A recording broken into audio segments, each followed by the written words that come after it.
voir ensemble comment faire une carte mentale à la main. Pour le matériel, il faut une feuille blanche sans aucun quadrillage, au format horizontal, en orientation paysage, c'est plus facile à parcourir, un crayon de papier, une gomme, des crayons de couleur ou feutre épais et des fins pour donner vie aux images et aux mots.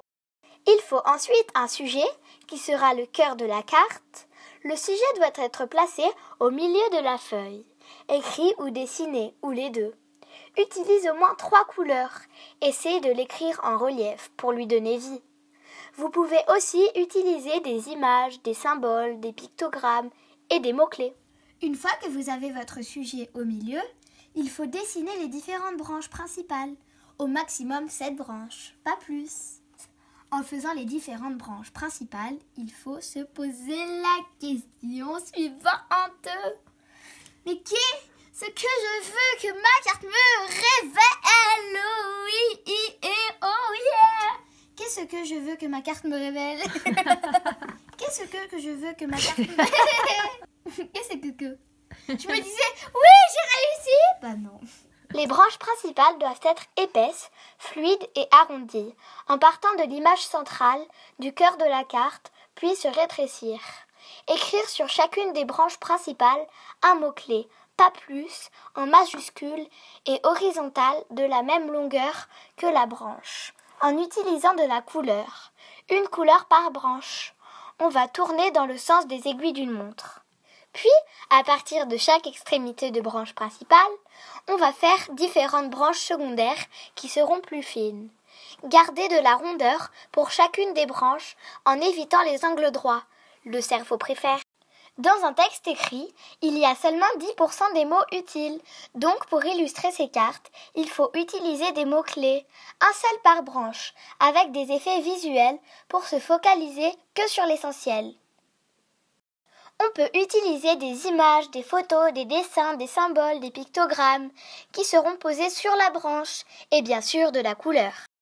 Vous pouvez utiliser des codes couleurs ou codes images qui reviennent régulièrement pour vous en rappeler, comme par exemple si vous faites une carte mentale de votre organisation de la semaine. De même, si vos branches principales répondent aux questions qui, quoi, comment, pourquoi, quand. Utilisez toujours les mêmes codes couleurs ou symboles, c'est plus facile pour s'en rappeler. Les mots-clés, les images, les couleurs vont stimuler l'imagination et déclencher des associations d'idées, permettant ainsi à l'information d'arriver plus rapidement au cerveau. Ce sont des raccourcis et cela donne vie à vos cartes mentales. Faire des cartes mentales, du mind mapping, c'est apprendre le langage du cerveau. Ça demande de l'entraînement, comme apprendre une langue ou apprendre à conduire une voiture. Plus vous l'utilisez et plus ça deviendra une habitude, un réflexe, une façon d'organiser ses pensées et son apprentissage. Pour réviser une leçon en un coup d'œil, ça permet de se focaliser que sur l'essentiel. C'est une excellente technique de mémorisation à long terme. Faites des cartes mentales en classe pour utiliser l'intelligence collective. On est tous différents et ça c'est une immense richesse. Encore une chose importante à savoir avant de se lancer dans les cartes mentales. Il n'y a pas de bonne ou mauvaise carte. Chacun est unique et chacun a son propre style, donc zéro critique. Respectez le travail des autres. Faites péter la croyance qu'il faut être bon en dessin, c'est faux. Ce n'est pas nécessaire d'être bon en dessin. Il faut juste utiliser son imagination.